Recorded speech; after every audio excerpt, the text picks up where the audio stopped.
Muy buenas noches, qué gusto acompañarlos un día más. Como siempre, mi intención genuina es que ustedes a través de esta ventana tengan información que les permita vivir con calidad, es decir, con salud, con bienestar y que este bienestar sea físico y mental. Por eso, de la mano de expertos, de especialistas, de gente acreditada, busco llevarles precisamente herramientas para que logremos ese objetivo. Eso es un trabajo diario. Ahí veo a mis dos invitados, a Abel Saraiva y a Merlin Hessen conectados. Ya los vamos a, a dejar entrar a esta conversación. Pero lo que les decía, lo importante es que todos los días vayamos aprendiendo herramientas o recordándolas para implementarlas, para convertir estas buenas herramientas en hábitos y así poder vivir mejor, porque es nuestra decisión y nuestro accionar definitivamente tiene mucho que ver. Hay circunstancias que no podemos evitar, vivimos en el país que nos toca, podemos elegir estar o no estar, pero en todos los lugares en donde decidamos vivir o desarrollarnos vamos a tener inquietudes y también obstáculos para sortearlos y superarlos. El día de hoy vamos a hablar de salud mental, cómo manejar el miedo, la angustia y la tristeza y precisamente cómo superar todo esto y conservar y preservar algo tan valioso como lo es la salud emocional. Me van a acompañar Abel Saraiva, psicólogo y psicoanalista, coordinador adjunto de SECODAP, y Merlin Hessen, chef y neurogastrónomo, que precisamente esa especialidad de la neurogastronomía da muchas herramientas sensoriales precisamente para vivir en bienestar emocional. Y quería combinar dos puntos de vista, experiencias distintas, para entre los tres poder aportar algo positivo a todos ustedes. Ya voy a dar entrada a mis invitados.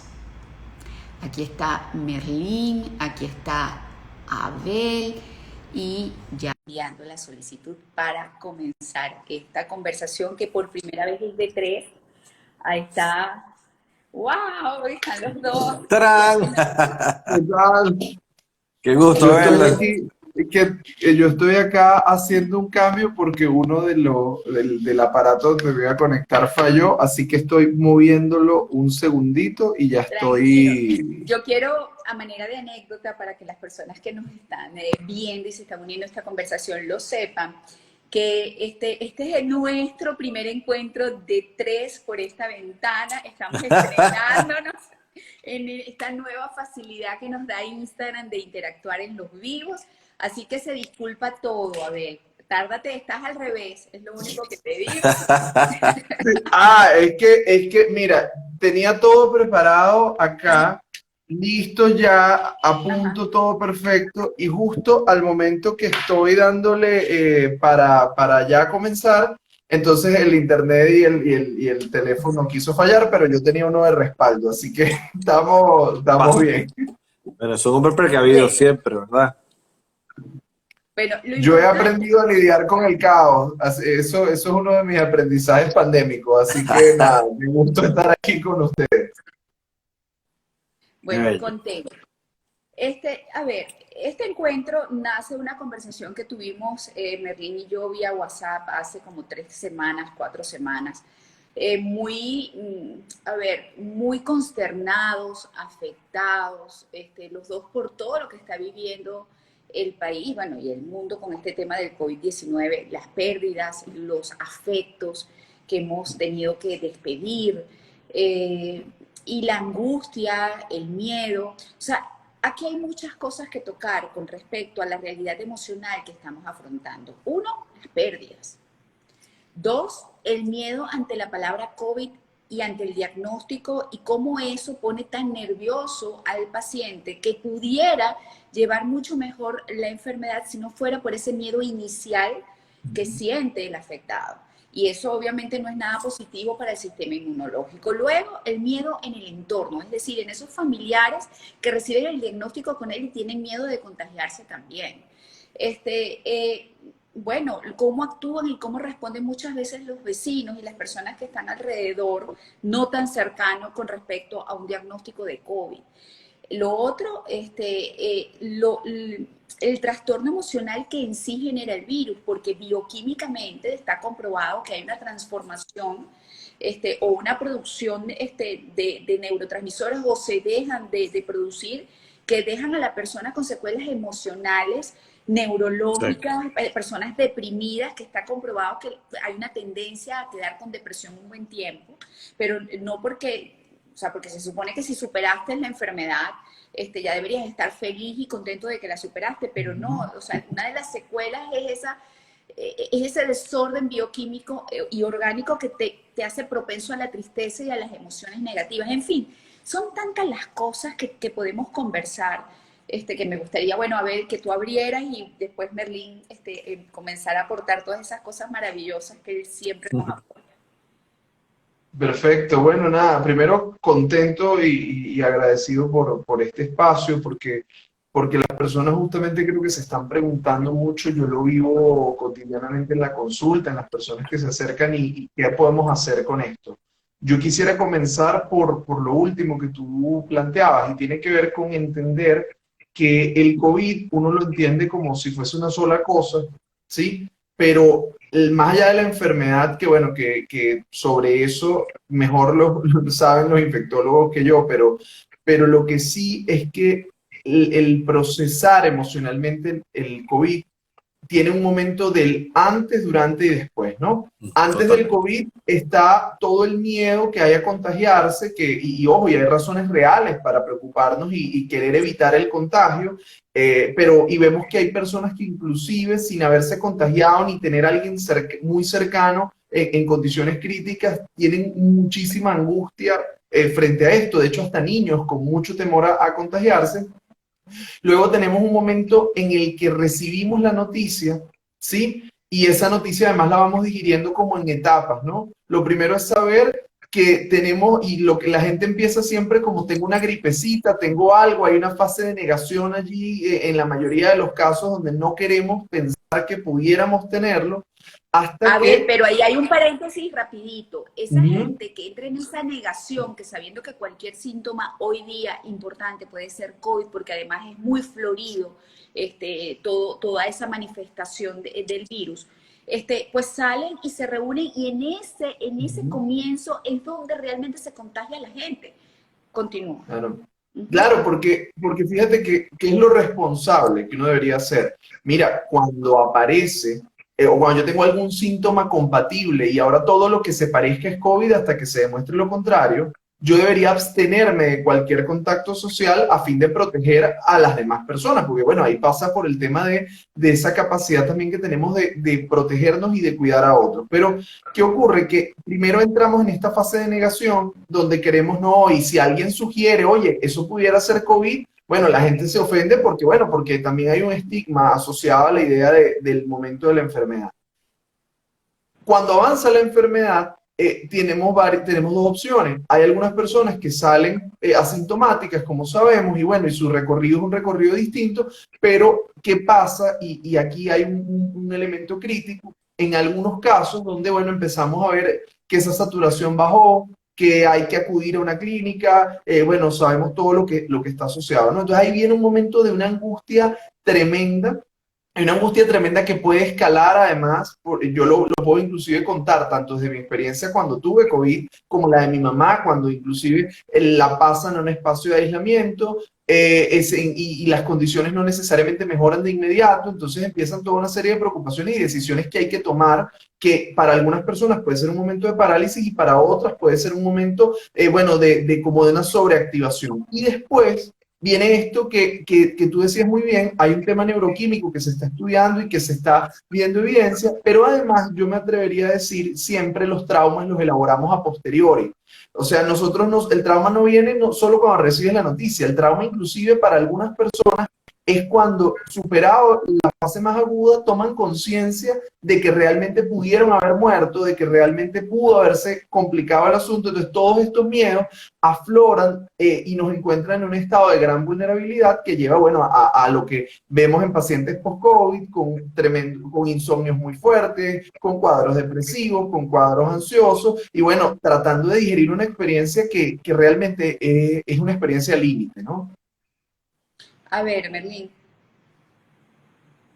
Fíjate que a nosotros desde nuestra área de trabajo, que es la neurogastronomía, uno tiende a hablar mucho sobre la felicidad, y la felicidad entendida como la capacidad de tener, la capacidad humana de poder narrar nuestra historia en positivo, los eventos que nos ocurren en positivo, lo que quiere decir desde el aprendizaje o desde la felicidad. Oye, qué bueno, mira lo que me pasó, y eso termina dando esa sensación de felicidad. Una de las cosas que más nos ha llamado la atención en nuestras conversaciones es ese punto álgido en que pareciera que empieza a aflorar ahorita con mucha fuerza, que es la emoción detrás del COVID, que puede ser mucho más peligrosa que en sí la enfermedad.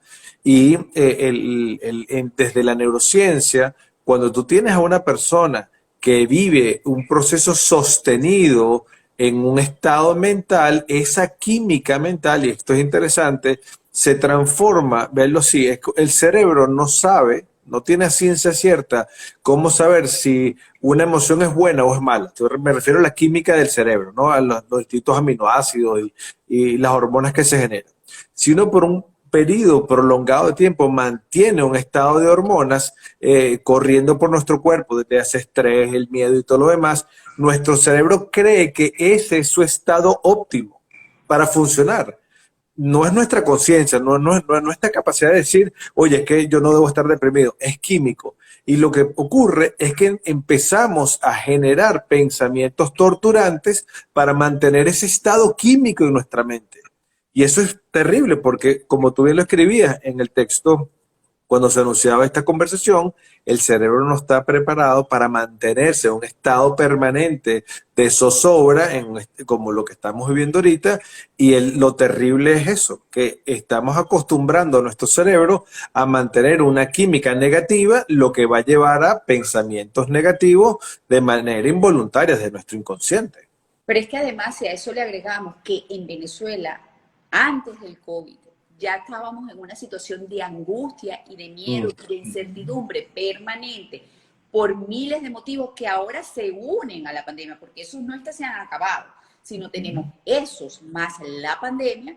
Creo que es una situación muy fuerte y es en donde esta conversación se hace necesaria para tener herramientas para poder mitigar el miedo, manejar la incertidumbre, poder sobreponernos a la ansiedad minuto a minuto. Porque repito, es impresionante que tú entras a tu WhatsApp todos los días y tienes una noticia de fulanito se enfermó, fulanito está grave, fulanito necesita un concentrador de oxígeno, ¿cómo ayudamos? Entonces tienes a tanta gente que ayudar, a los que conoces, a los que no conoces, más vamos a estar claros, esa situación en la que todos nos sentimos víctimas porque hay mucho estafador, donde, por ejemplo, un concentrador de oxígeno, alguien tiene el descaro de escribirme por DM que está vendiendo concentradores de oxígeno a $2,100, sabiendo que eso no vale eso, y que yo diga, y por mis redes que los está vendiendo. Le digo, a cuenta de que yo voy a decir que un estafador está robando a alguien vendiendo un aparato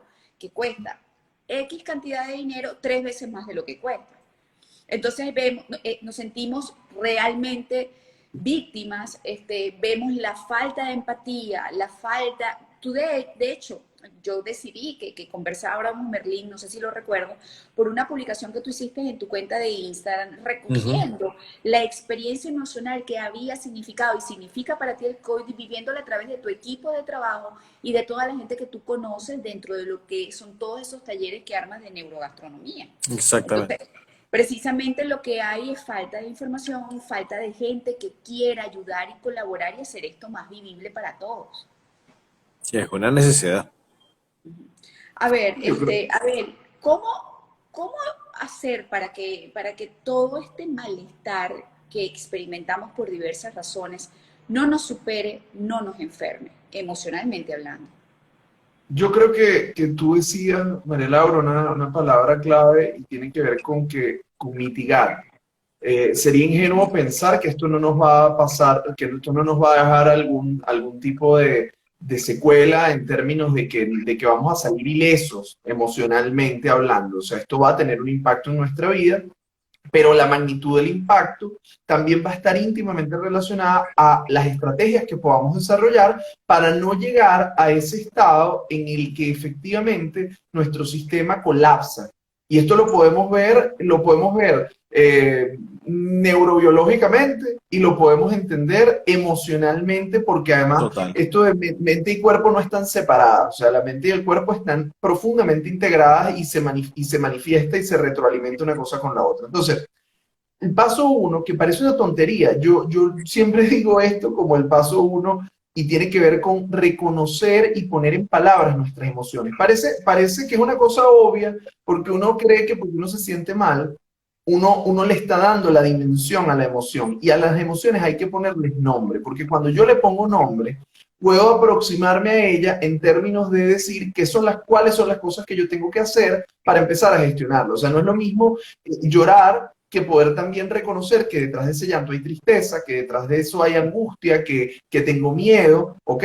Lo que pasa es que a veces, y por esto lo difícil y el desafío de la empatía, a veces la persona que se siente así, hablemos tanto del paciente como del cuidador, no lo dice porque no quiere angustiar más y no quiere afectar al otro. Entonces, nuestro deseo de no afectar al otro, terminamos asumiendo cargas que a veces nos pueden quebrar, ¿no? Y entonces, esto es lo primero, decir, mira, hay lugar para que todo el mundo pueda decir cómo se siente.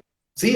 O al menos yo tengo que hacer el ejercicio, incluso si siento que ese paciente o esta persona el que me puede escuchar está demasiado afectado, bueno, a lo mejor no se lo voy a decir a esa persona, pero yo necesito tomarme el momento de ponerle nombre. Luego, creo que hay que evitar a toda costa el tema de la comparación. No, yo sé que esto es muy difícil, pero es necesario porque ¿qué ocurre? Si yo recibo un diagnóstico positivo de COVID, y comparo con lo que le pasó al vecino, que lo diagnosticaron y en 3 días pasó esto, o si comparo inclusive con pacientes que pueden estar en un mismo piso de hospitalización, si yo empiezo a comparar mi proceso con el del otro, es probable que yo empiezo a depositar parte de mi estabilidad emocional en factores que no puedo controlar, y todo aquello que yo no pueda controlar, si yo sostengo mi estabilidad emocional en esto, me va a dejar en unas condiciones muy, muy frágiles. Luego, creo que, es decir, haciendo un paneo muy rápido de cosas que podemos hacer,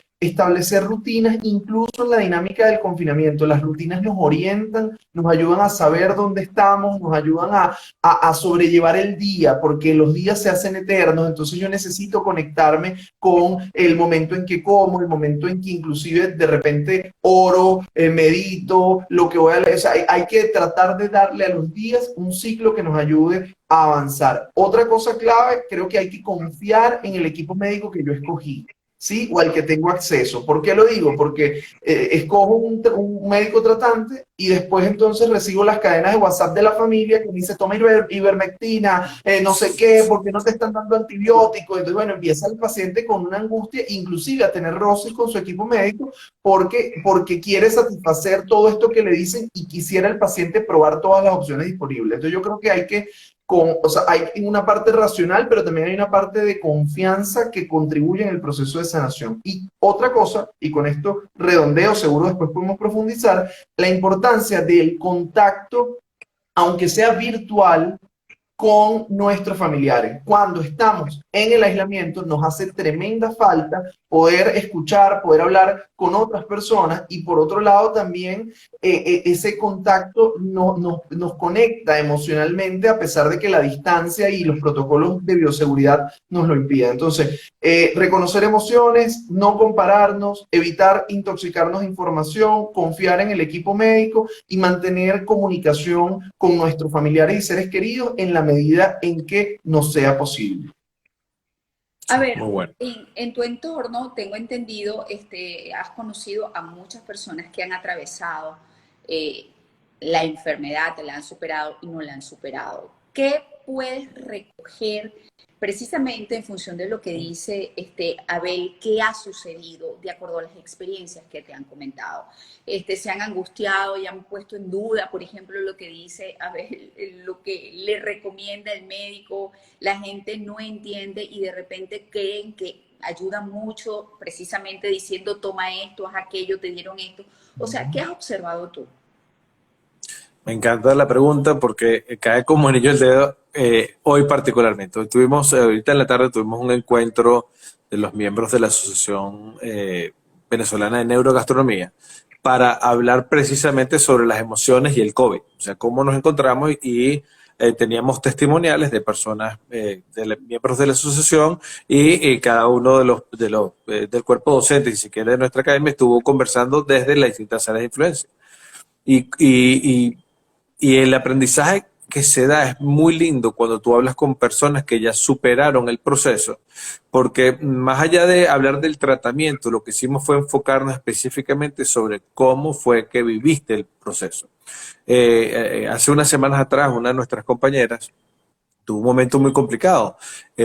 Su padre, el padre de su esposo se contagia de COVID. Su mamá se contagia de COVID y todo el núcleo familiar terminó con COVID, el esposo y todos. La llamo hace unos días atrás, ¿cómo están por casa? Y me dice, el papá de mi esposo murió, mi mamá acaba de salir de la clínica.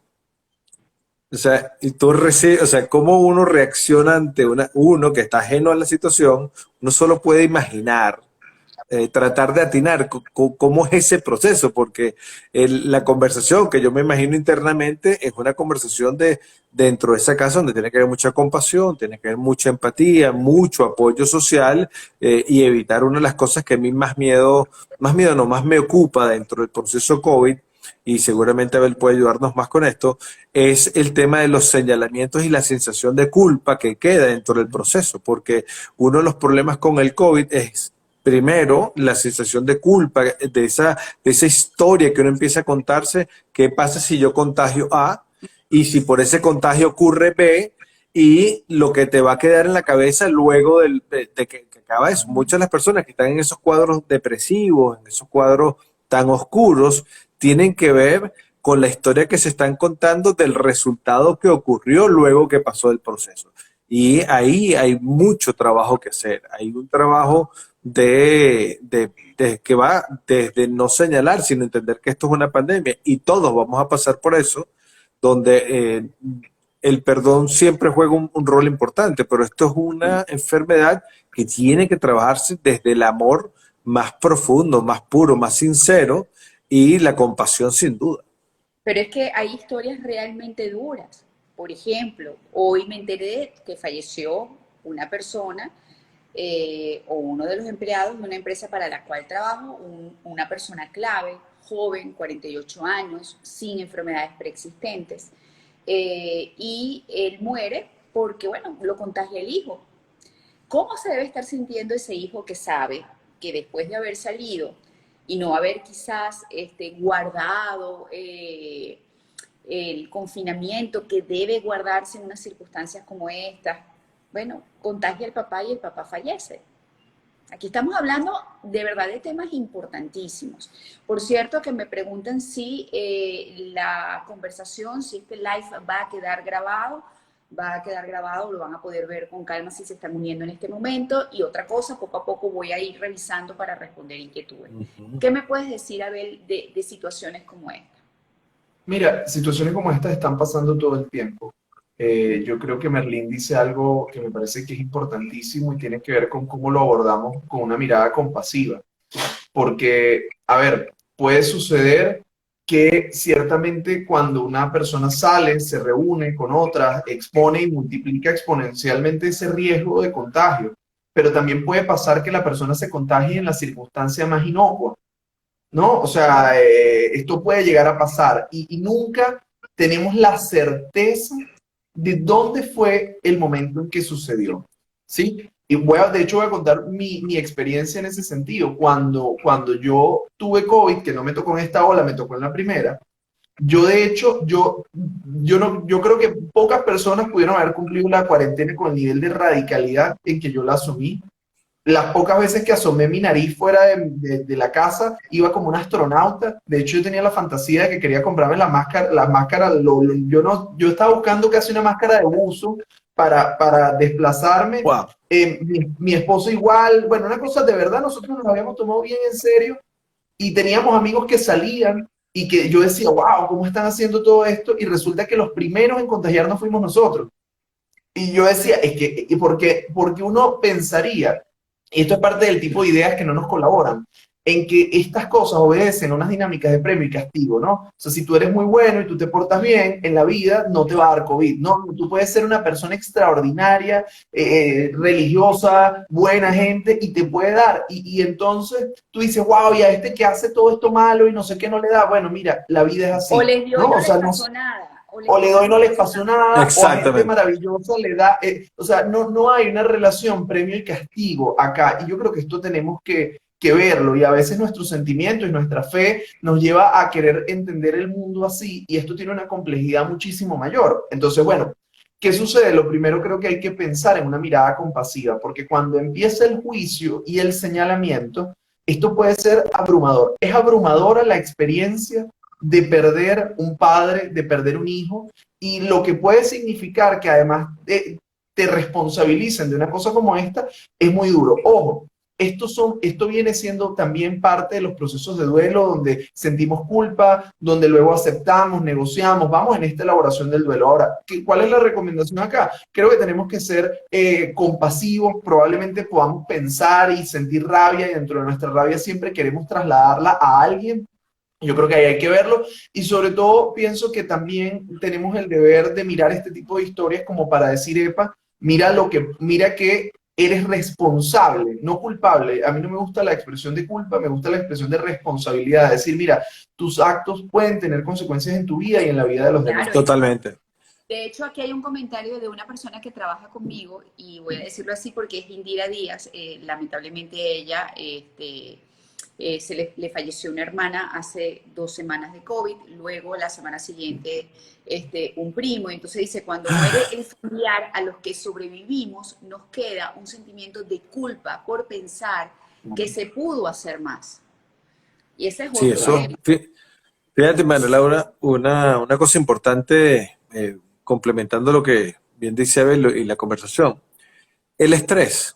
El estrés tiene una dinámica dentro de nuestros procesos de pensamiento. Mientras aumenta el estrés, nuestra ética se reduce porque son inversamente proporcionales. En la medida que yo aumento mi estrés, mis pensamientos éticos se reducen. Me vuelvo menos empático y mi emocionalidad negativa aumenta. No, o sea, literal, me cuesta mucho pensar con calma, racionalmente, porque lo que me está embargando es una sensación que tengo que protegerme. Hoy en el encuentro que tuvimos, decíamos que hay una parte de nuestro cerebro que se llama la amígdala, que es una pequeña partecita que controla o se hace la pregunta famosa si algo es o no una amenaza para mí. En la amígdala hay neuronas que son las que se ocupan, que son como muy reactivas, muy rápidas y son, digamos, explosivas. Y dentro de la amígdala hay otras neuronas que son como más comedidas y son las que terminan definiendo qué tan fuerte es la respuesta que yo tengo que dar para protegerme. Aquí el asunto es, si yo me mantengo por mucho tiempo en esa zozobra, en ese estrés, en esa sensación, estas hormonas que están aquí, que son como las más sosegadas, más discretas, que piensan un poco más, por ponerle una personalidad que no es así, pero y creo que para poderlo explicar es mejor. Resulta que ellas pierden esa capacidad de regular nuestra respuesta rápida de lucha o de huida y se suman también a la locura de todo el tiempo estar luchando, huyendo. Y el tema aquí es que nuestro lóbulo prefrontal pierde su capacidad de estar como más atento a las situaciones. Entonces Oye, imagínate entrar en un proceso de culpa, no entender que hay procesos, sí, hay responsabilidad, pero hay señalamientos. Tiene el dolor interno, siempre busca señalar hacia afuera y en una discusión, en un proceso, en un silencio, en una rabia, se empiezan a detonar situaciones. Para mí es fundamental que conversaciones como esta cada vez sean más abiertas, porque el gran proceso a superar es como toda tragedia, ¿no? Viene el terremoto y sí, durante 2 minutos nos sacudió y estamos todos asustados, pero el gran problema es reconstruir todo.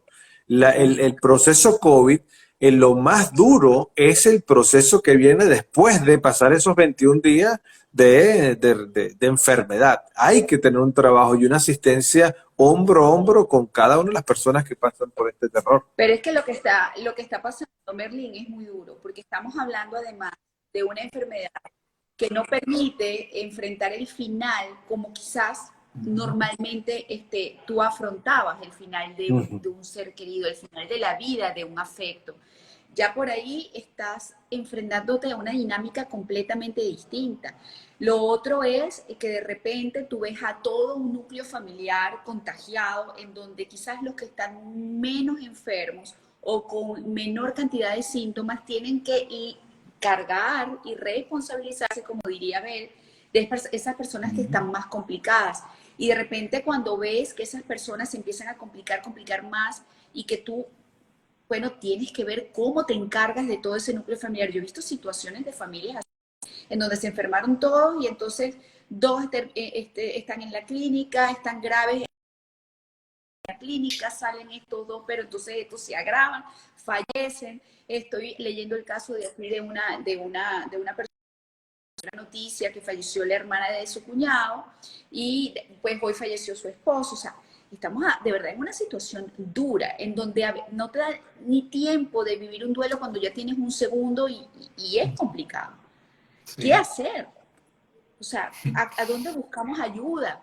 En este caso, realmente el especialista se hace realmente importante, indispensable. Grupos de amigos pudieran ayudar, como nosotros también, que quizás estamos de espectadores en este momento, no sabemos si mañana. ¿Cómo podemos ayudar? ¿Cómo podemos colaborar? Mira, hay un elemento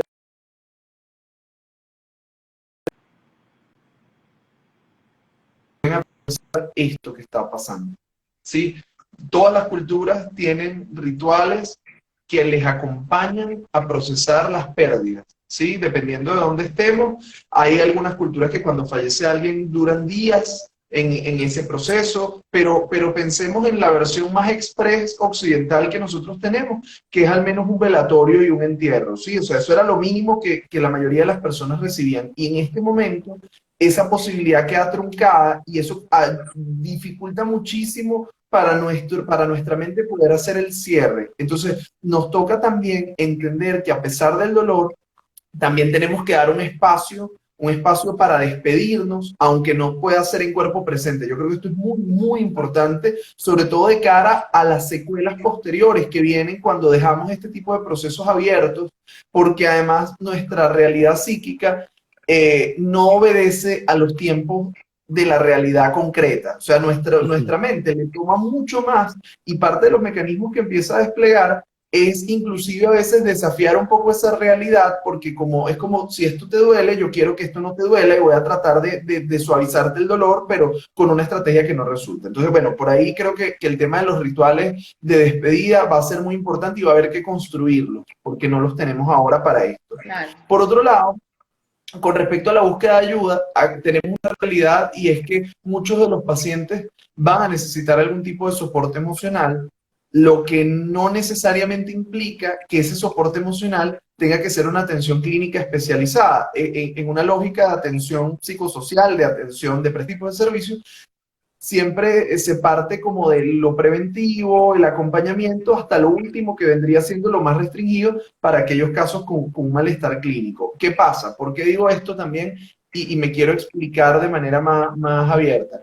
En un caso como el de Venezuela, específicamente, no hay psicólogo ni psiquiatra para tanta gente. Esa es la verdad. Sería maravilloso que hubiera una capacidad instalada mayor, pero no la hay. Ni siquiera creo yo que si todos los psicólogos y psiquiatras del país dejáramos nuestra consulta y lo que hacemos y nos volcáramos solo a acompañar a pacientes con COVID, no nos daríamos abasto. Ahora, ¿Qué creo yo? Que efectivamente por eso es tan importante este tipo de espacios para que personas que pueden implementar e ir desplegando recursos a lo largo de la enfermedad que les ayude a matizar, a mitigar estos efectos, va a ser maravilloso, porque va a haber personas que sí Ujú, lo van a necesitar. Y es total. importante que así como los servicios hospitalarios, bueno, los servicios de salud mental puedan estar disponibles para el que lo necesita. Ahora, que creo yo que sí, cuando nosotros, y esto va a aplicar para cualquier duelo y cualquier proceso equivalente en la vida, los duelos, es normal que si se murió hoy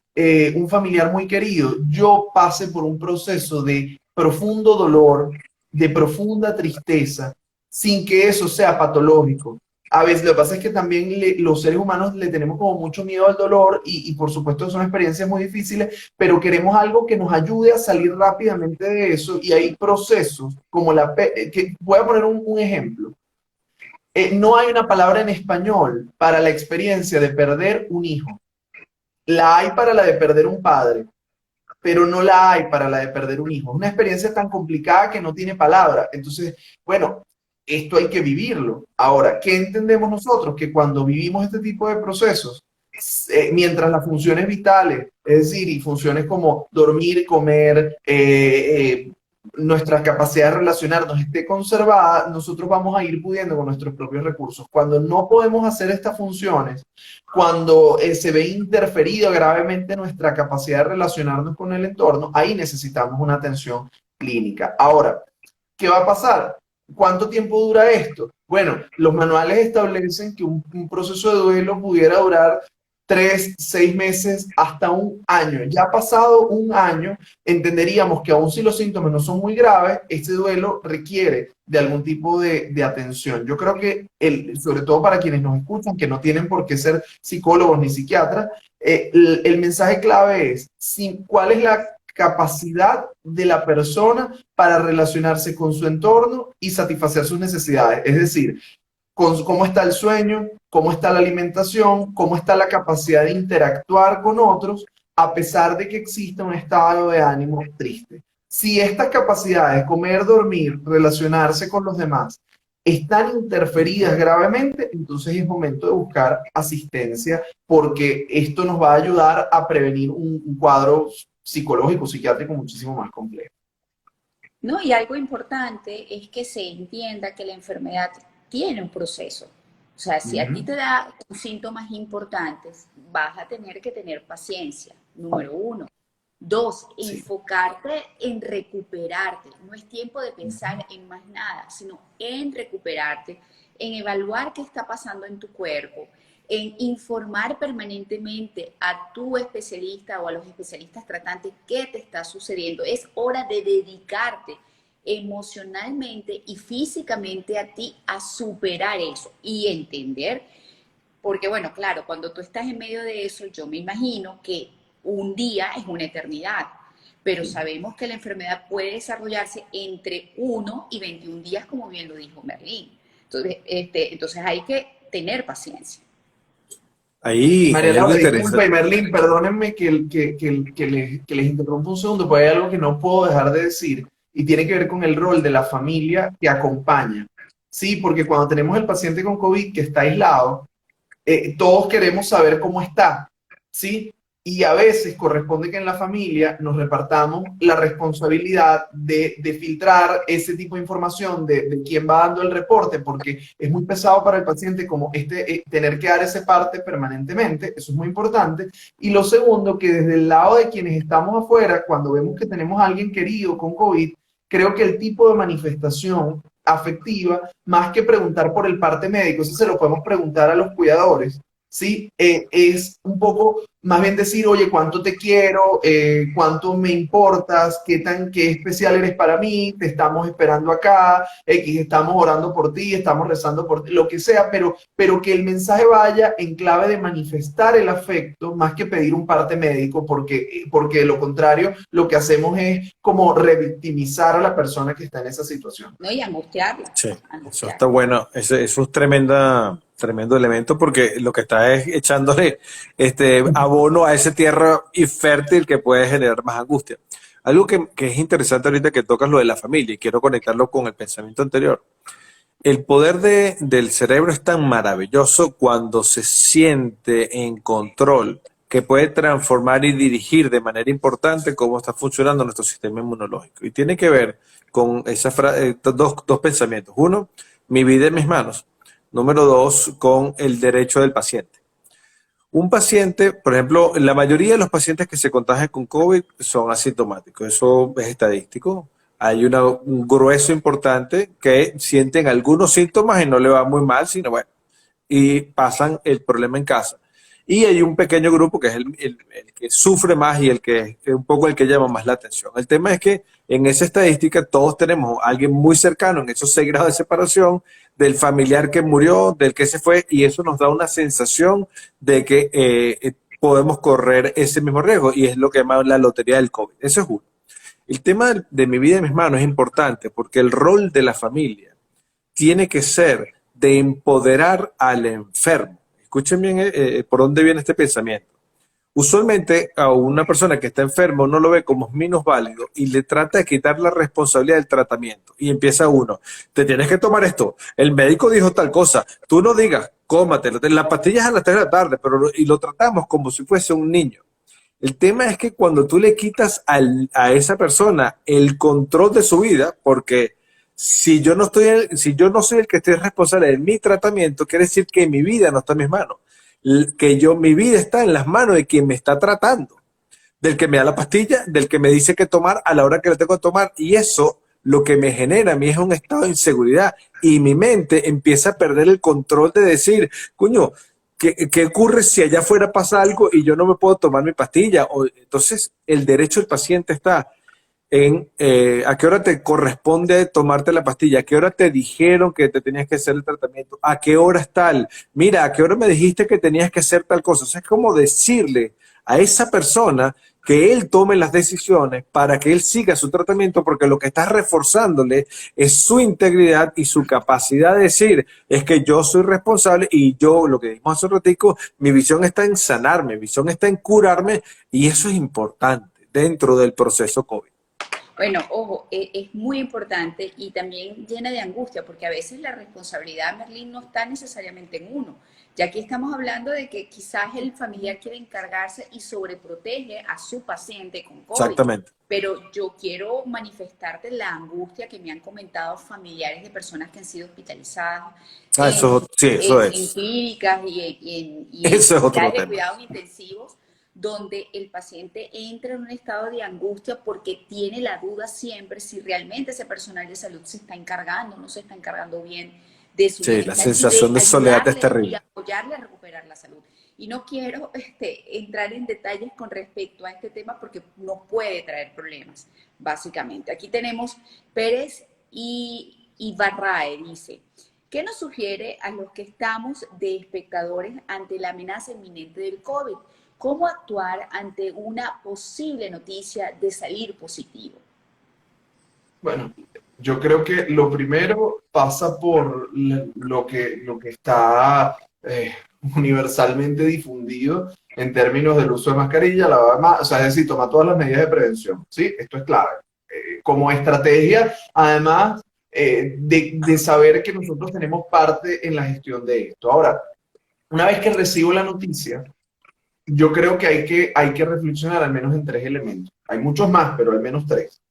El primero es que esto le va a pasar a la mayoría de las personas, ¿ok? O sea, más temprano, más tarde. O sea, esto no es una cosa que es como un infortunio que te tocó a ti, ¿sí? Sino que esto es algo que progresivamente le va a suceder a la mayoría de las personas. En segundo lugar, que tener COVID no es sinónimo de que uno va a fallecer, ¿sí? O sea, en ese sentido, y Merlín lo decía, es un porcentaje de casos lo que se va a complicar con riesgo efectivamente de fallecer, pero claro, cabe la posibilidad de que eso ocurra, pero entenderlo como una posibilidad. Y fíjate que esta mirada tiene siempre 2 caras, porque nosotros estamos acostumbrados a pensar la posibilidad como la posibilidad negativa. Y por eso hablamos de incertidumbre, porque cuando lo que esperamos sobre el futuro es positivo, es esperanza. Pero cuando lo que creemos que va a pasar puede ser negativo, hablamos de esa incertidumbre, ¿no? Entonces, entender que la posibilidad no solo es de que mueras, la posibilidad también es de hecho mayor de que, de que te sobrepongas a la enfermedad. Entonces entender que en ese sentido las probabilidades no están jugando en tu contra, pero que el proceso, y esto es lo tercero y lo conecto con la intervención anterior de Merlín, el proceso necesita de ti.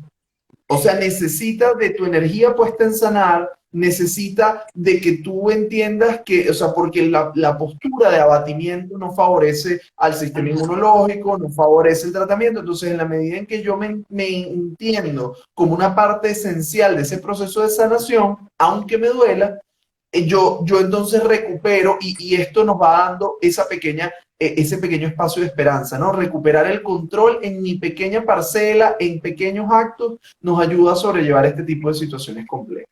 A ver, Hay para complementar, interesante un punto aquí. Hay algo que maravilloso en nuestra mente, que es todo lo que nosotros imaginamos del futuro.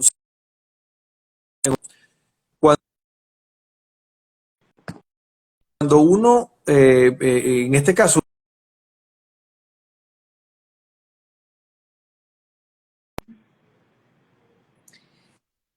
qué me puede pasar si me contagio? El tema es siéntense en casa, si no les ha pasado todavía, y pregúntense si mañana me contagiase, ¿cuál es el plan? ¿Qué necesitamos nosotros aquí en la casa por si uno se contagia? ¿Cuál va a ser, por ejemplo, la habitación en donde esta persona va a quedar apartada de los demás? ¿Cuál va a ser el baño que esa persona va a utilizar? ¿Cuál va a ser el plan de alimentación que vamos a tener aquí en casa? ¿Quién es el responsable de ir a comprar? ¿Quién es el responsable de ir a guardar? ¿Quién va a ser el responsable de entrar y salir de ese cuarto? ¿Tenemos suficientes mascarillas y guantes y cosas para trabajar con eso? Y en esa conversación van a hacer un checklist completo de qué hacer. Es como cuando nos preparamos para un terremoto. Cuando uno se prepara para un huracán, es un simulacro lo que uno hace. Tener, por ejemplo, las sábanas que esa persona va a utilizar, los cubiertos que esa persona va a utilizar, el vaso que esa persona va a utilizar, tenerlo presente. Porque si tú le pierdes miedo al lobo y te das cuenta que no es un lobo, el proceso es mucho más rápido porque no estás ante la incertidumbre y la angustia. ¿Qué tal si a mí? Es que yo estoy preparado porque me puede llegar. Y ese proceso de simulación, una conversación saludable, no desde el estrés, es muy, muy positivo. Porque cuando llega, ya tú estás en calma. Ya llegó, tengo el plan, no te preocupes. Tú te ocupas de A, B, C, y eso hace que fluya mejor y la esperanza de que salgas más rápido aumenta. a ver, L. Marina Laguna dice, digerir el diagnóstico no es fácil. Se puede entender como una sentencia de muerte. Es lo que he percibido en muchos pacientes y eso es así. Y bueno, precisamente ustedes lo dicen. No, es mejor basarse realmente en las estadísticas y entender que hay un 80% que es suficiente que puede superar con éxito el COVID-19. Luego aquí colocan a Jaymar Piso Gil.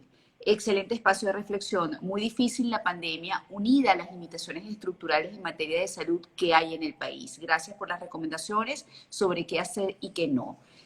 Por acá, en muchas personas puede existir la negación de estar enfermos y no asumen buscar atención médica.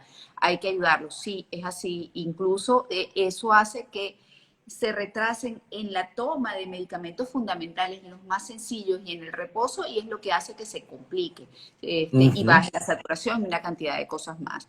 Nat No Usa dice, hoy he recibido varios comentarios de personas que por el estrés que le causa el COVID-19 se le han desarrollado otras enfermedades como hipertensión, ansiedad y otros como aconsejan manejar esto. Y es así, es lo que hablamos, el miedo, la tensión de estos tiempos, aparte del confinamiento prolongado, que es otro tema, el no saber hasta cuándo vamos a estar en este nuevo normal, el no acostumbrarnos a vivir de esta nueva forma, genera una cantidad de resistencia emocional y una cantidad de miedos y ansiedades que hacen que esas enfermedades a los que tú por genética estabas dispuesto o predispuesto a padecer, pues se desarrollen antes de tiempo.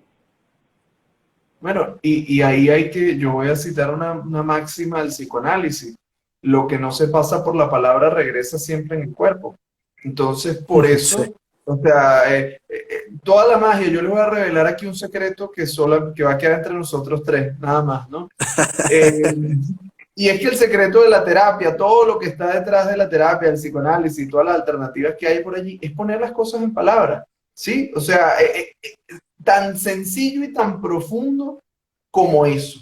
Porque cuando le damos palabras a las cosas, con eso construimos nuestra realidad. Nuestra realidad está menos construida por cosas que por palabras, porque las cosas no significan por sí solas, les damos sentido. Entonces, bueno, ahí creo que es muy importante acompañar y sobre todo yo me atrevo a decir acá que en el espacio de redes y en el espacio de las relaciones, creo que tenemos que volvernos menos recetarios de decirle a la gente qué hacer. O sea, porque a veces en eso podemos también ser como muy violentos, decirle no vale, tranquilo, ponle ganas, ¿no? A veces que no se trata de la química de tu cerebro cambia, no es un tema de ponle ganas, hay más que eso. Entonces, no simplificar. Cuando queremos a alguien y nos importa lo que le pasa, es decirle, oye, yo estoy acá. A lo mejor nos va a contar una situación que no le tenemos respuesta y decirle, mira, yo no tengo la respuesta para esto, Es más, pero me se me importa lo acaba de que te ocurrir pasa. algo.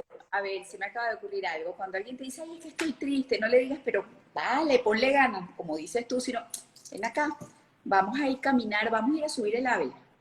Para que tú veas que sin necesidad de Claro. decirle ponle ganas, cuando ya vienen de bajada, tiene las endorfinas o los neurotransmisores positivos Claro, activados. y también puede Yo creo que a pasar, veces y es yo creo que poco hacemos, y que yo creo que pasa justo por entender la cosa bueno, de la empatía, ¿no? Preguntarle al otro, ¿qué necesitas? ¿Sí? ¿Qué necesitas? Claro, más allá del tema de que ahorita la gente puede necesitar recursos económicos para enfrentar esto, que es lógico y lo entiendo totalmente, pero ¿qué necesitas? O sea, tú necesitas que me siento aquí y te escucho, porque a veces la gente, uno le cuenta un problema y la gente te quiere dar la solución, pero a veces lo que necesitamos es alguien que nos escuche. Mira, yo tenía miedo de morirme. Bueno, pero no te tranquilo, no lo pongas, no lo digas, no lo decretes, ¿no? Ya va. O sea, yo necesito, a lo mejor yo necesito a alguien que me escuche, a lo mejor yo no soy la persona que te puede escuchar, pero también me puedo ofrecer y decirte, oye, ¿y qué tal si yo te ayudo a encontrar con quién tú puedas hablar de esto? Eso es un gran apoyo y es un Sí, apoyo que está a nuestro alcance. hay una historia muy linda que puede complementar esto, que dice, este es un psicólogo que actualmente lo cuenta. Él recibe un día la llamada de que su hijo sufrió un accidente vehicular. Los cuatro amigos que estaban en el carro todos salieron ilesos, gracias a Dios. Y él llevaba tiempo sin ver a su hijo. Llegó el día de Acción de Gracia, el hijo vino a casa y apenas él se enteró que el hijo había llegado, él salió corriendo y él abraza al hijo y sentidamente. Esa misma noche vino un amigo a su casa y él le cuenta al amigo el proceso. Oye, es que no sabes lo que le pasó a mi hijo, tuvo un accidente, casi se muere, gracias a Dios no pasó nada, el carro explotó, pero no salió ileso. Para mí eso significó algo increíble. Yo me imaginé que había perdido a mi hijo. Y el amigo que lo está escuchando inmediatamente, apenas terminó de hablar, él le dice, no puede ser, tú sabes que a mí me pasó algo similar y empieza a contarle otra cosa. El que está viendo lo dice, pero él explica que el otro, para tratar de mostrarle que es empático con él, le cuenta una historia similar para decir, te entiendo lo que pasaste porque yo pasé algo igual. Pero el que está narrando la historia está con la energía aquí abajo. El día siguiente habló con otro amigo y el amigo le cuenta la misma historia y el otro amigo lo que le dijo, ¿qué hiciste tú cuando viste a tu hijo entrar por la puerta? Es lo que le pregunta el amigo a él. Solamente esa pregunta hizo que el otro hablara en positivo del encuentro y él salió con la energía aquí arriba. Fíjate tú lo que es el poder de la pregunta correcta cuando uno la trabaja, no solamente porque a veces la empatía es una capacidad que está en nuestra mente maravillosa y en nuestro sentir, pues, de entender lo que le pasa al otro, pero no razonar qué es lo correcto para el otro. Uno siente, pero uno reacciona.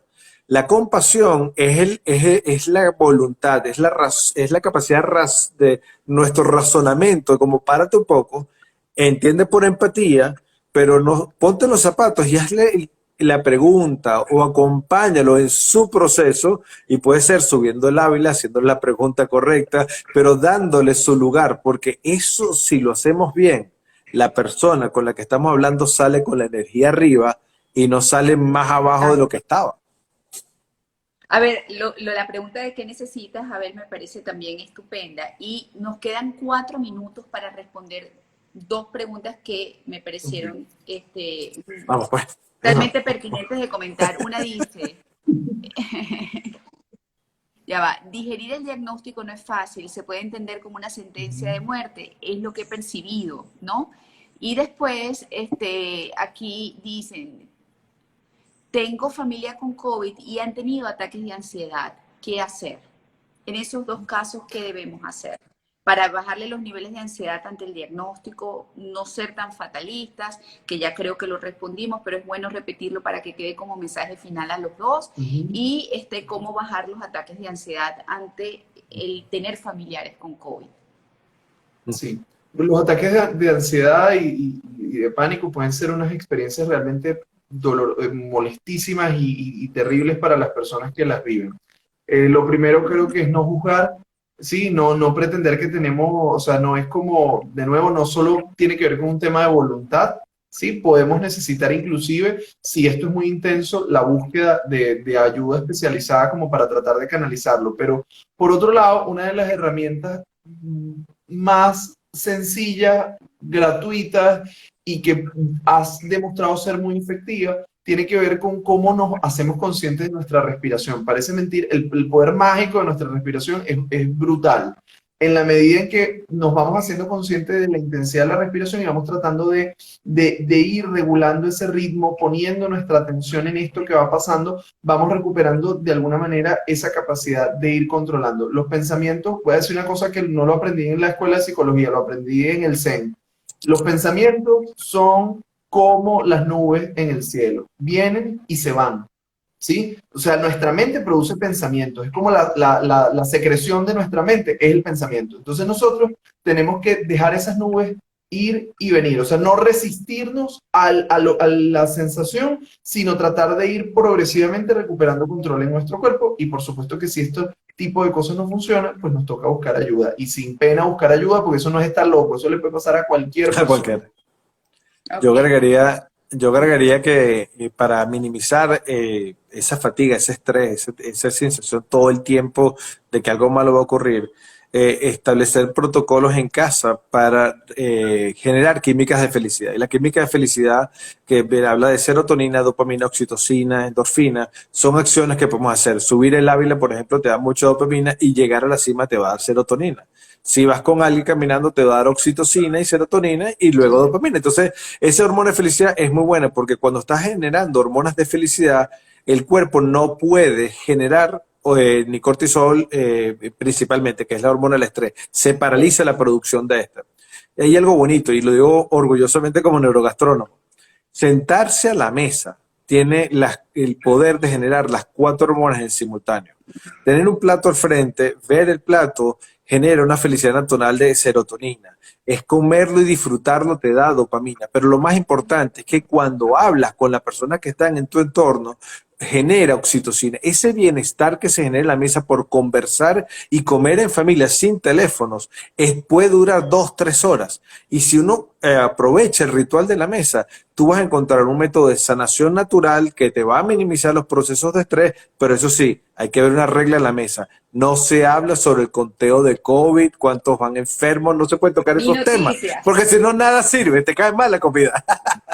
Mira, ya el tiempo nos quedan 2 minutos y tengo que responder una pregunta importante. Me preguntaron sobre las redes de mis invitados. Entonces, Abel Saraiva, @Abel Saraiva y @Merlin Gessen. Merlin, como se escribe Merlin, pero Gessen es con doble S Doble y S. L al final. Así que muchísimas gracias a los dos. Esta conversación va a quedar allí grabada para Qué todos bueno, gracias. ustedes. Qué rico fue conversar con los dos al mismo tiempo. Así, gracias, Abel, por esa información que me puse a investigar de inmediato. Y bueno, muchas gracias y espero encontrarme nuevamente con ustedes pronto. Qué maravilla, qué encuentro tan Gracias a maravilloso. ti. Estoy muy Mira, agradecido. siguiendo a Merlín, aquí Gracias. tuvimos de todas esas hormonas. Hay que cuidarse. Vamos a cuidarnos y compartir también momentos de felicidad. Gracias por esta invitación y este espacio. Qué belleza. Gracias a todos por esta maravillosa oportunidad. Los que estuvieron con nosotros, un beso grande. Mari, gracias por crear este espacio para tanta gente bonita. Te quiero mucho. Un beso. Igualmente, los quiero a los dos, los admiro a los dos, los respeto a los dos y muchísimas gracias a todos los que se conectaron. Y Igualmente a ti y a todos. Bueno, que tengan una feliz noche. Buenas noches. Chao, Abel. Chao, Mari. Chao a Chao. todos.